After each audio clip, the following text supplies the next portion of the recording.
le thème d'un temps pour notre couple aujourd'hui sera le frileux en couple. Je vous laisse écouter, puis vous pourrez prendre le temps d'échanger entre vous. Pour ce thème, donc, je me suis toujours largement inspirée du livre de Véronique Cohn, Quel amoureux êtes-vous? Les 5 profils amoureux pour aimer et être aimé. Quand je reçois les personnes au cabinet dès la première séance, j'essaie d'identifier leurs blessures du passé, leur profil amoureux, afin de comprendre comment ils fonctionnent dans leur couple et comment chacun vient taper dans la blessure de l'autre.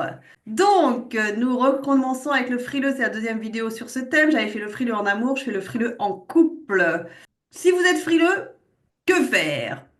Arrêtez déjà de culpabiliser.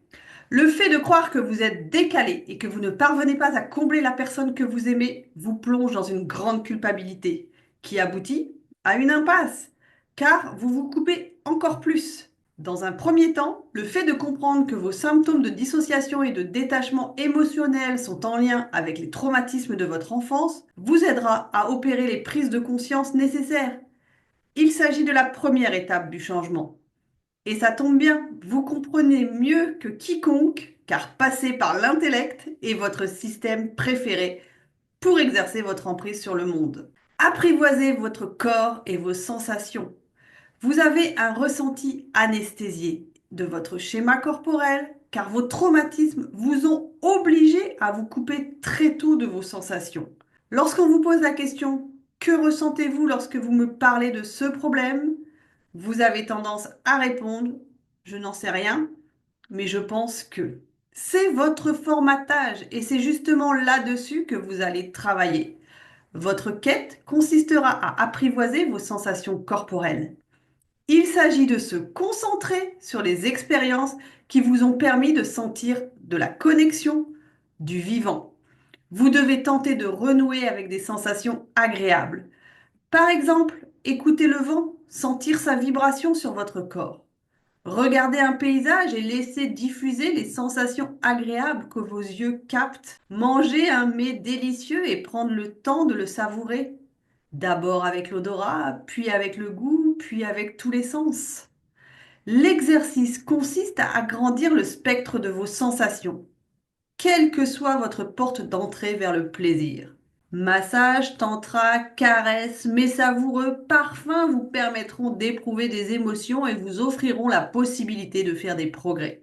Autre avancée importante, c'est renouer avec la colère. Si vous êtes un authentique frileux, vous n'osez pas vous mettre en colère et vous craignez votre propre violence. Vous n'exprimez pas ce qui vous dérange, ce qui vous amène à retenir la rage, la frustration. Vous devez vous réapproprier l'émotion de la colère en osant dire ce qui ne vous convient pas, et ce, de façon progressive. Autorisez-vous cette émotion sans avoir peur du débordement contenu en vous-même. La tentation serait de repartir dans la dissociation, alors qu'au contraire, si vous commencez à ressentir des sentiments, voire même des sensations désagréables, c'est que vous allez mieux. Votre travail va pourtant consister à vous habituer au fait de vous sentir connecté, de revenir au monde des vivants, de retrouver le goût du lien et de profiter des sensations et de vos émotions à chaque instant. Les thérapies les plus efficaces pour le profil du frileux sont les thérapies corporelles, bien évidemment, donc la somatic experiencing et le MDR, entre autres. Après, tous les thérapeutes qui font de la gestalt ou même les kinés, même l'ostéopathe, bien évidemment, les massages, le tantra, la danse. Si vous êtes en couple avec un frileux, en général, vous vous sentez agacé par ses comportements hachés, ses allers et retours perpétuels, chauds et froids dans la relation, sans parler de ses hésitations à l'idée de s'engager.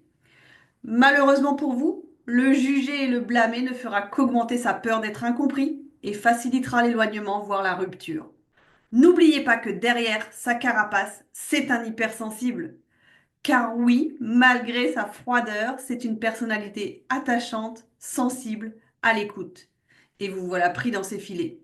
La peur de l'engagement. Donc être en couple avec un frileux de l'amour nécessite une compréhension des mécanismes inhérents à ce profil déconnecté. Le frileux aura le réflexe de fuir ou de se réfugier dans sa coquille. Pour lui, c'est la seule issue, puisque l'autre réclame et devient exigeant alors qu'il ne se sent pas à la hauteur de la demande.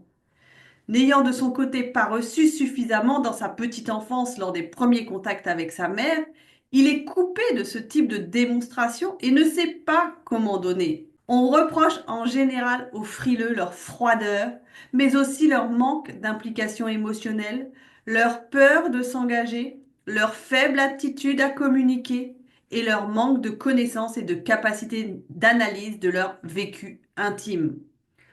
Le frileux commence à donner des signes de coupure du lien. Il se tait, ne dit pas ce qu'il pense, dès qu'il n'arrive plus à gérer. Il se retire dans sa bulle, ne sait pas mettre des mots sur des émotions. Même s'il est présent en face de vous, il est absent. Ce qui a en général le don d'agacer encore plus son partenaire qui cherche à recréer du lien et qui a de fortes chances de voir la porte se verrouiller encore un peu plus. Essayez d'être en empathie. Il ne faut pas lui en vouloir d'être ainsi. Tenter de se mettre en empathie est la première chose à faire pour éviter que vos rapports ne se dégradent. Pensez à partager le bon, son extraordinaire savoir dans certains domaines, sa finesse d'esprit, sa fiabilité. Si vous avez compris que cette personnalité a besoin de conserver ses espaces de solitude, alors vous pourrez vous entendre avec lui. La bonne attitude, l'apprivoiser comme un chat sauvage. Le frileux sera peu sensible à vos approches tactiles au départ. Il a en fait besoin d'un contact ferme au niveau de la peau pour éprouver des sensations et sentir ses limites corporelles. Il faudra y aller petit à petit. Il va devenir plus sensible grâce au massage à un toucher contenant. Ne lui reprochez pas son comportement. Il faut essayer de rester dans le lien même s'il l'évite. Vous pouvez passer par le mode écrit si besoin, en montrant qu'il compte pour vous, sans lui mettre la pression avec des exigences, tout en exprimant vos ressentis. Les reproches, la tyrannie des attentes, tout cela risque d'aggraver la situation. Si c'est trop difficile pour vous parce que vous vous sentez blessé, trouvez des ressources externes pour cesser d'idéaliser cette relation et retrouver votre base. S'il vous semble vraiment trop dur de continuer une relation avec un frileux, nous vous suggérons d'éviter ce profil et de cibler quelqu'un plus en mesure de satisfaire vos attentes. Souvenez-vous qu'être en couple avec un frileux vous fait travailler sur votre propre autonomie. Si vous êtes attiré par tel ou tel profil, c'est qu'il y a des raisons à cela. Notre inconscient nous guide souvent vers les profils qui vont nous renvoyer à nos propres manques afin de nous permettre de travailler dessus. Avec quel profil le frileux est-il compatible? Alors, frileux et frileux. Plutôt des partenaires de colocation, ils seront un miroir l'un pour l'autre. Frileux et altruiste. Paradoxalement, le frileux s'intéresse et attire ceux qui aiment trop. Son identité fondée sur la honte d'avoir des émotions et le besoin d'être connecté le pousse à se rapprocher de ce profil, parce que c'est exactement ce dont il a besoin au fond, même s'il va se sentir rapidement envahi. Le frileux et l'alpha. Le frileux risque de se sentir menacé par cette densité, cette puissance en excès et ce tout partout. Il cherchera à prendre en charge et à protéger le frileux qui n'apprécie pas la transposition de la relation sur le mode parent-enfant. Le frileux et le planqué, cela peut être une bonne combinaison. Le planqué cherche aussi l'autonomie ou la revendique, même s'il est en apparence fusionnel. Malheureusement, le frileux et le planqué ne mettront pas en commun l'essentiel de l'intime des vécus. La relation restera en surface. Le frileux s'y retrouve plus que le planqué. Frileux et clivé romantique, ce sont deux profils compatibles qui vont à terme privilégier la tendresse des petits riens du quotidien et laisser la passion, le feu sexuel de côté. Frileux et clivé sexuel, le clivé sexuel peut être attiré par une beauté froide et il ne fera rien pour engager une relation durable. Le plaisir éphémère peut être au rendez-vous. Voilà, pour aller plus loin, vous pouvez donc lire le livre de Véronique Cohn, Quel amoureux êtes-vous? Les 5 profils amoureux pour aimer et être aimé. Pour ma partie, c'est fini.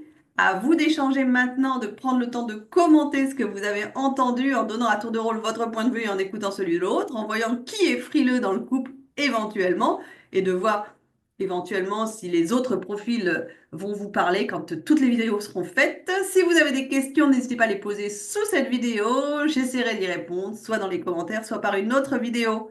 C'était un temps pour notre couple avec Sophie Caldier, thérapeute de couple, psychologue clinicienne et sexothérapeute. Je vous souhaite une belle journée et je vous dis à bientôt pour de nouveaux sujets.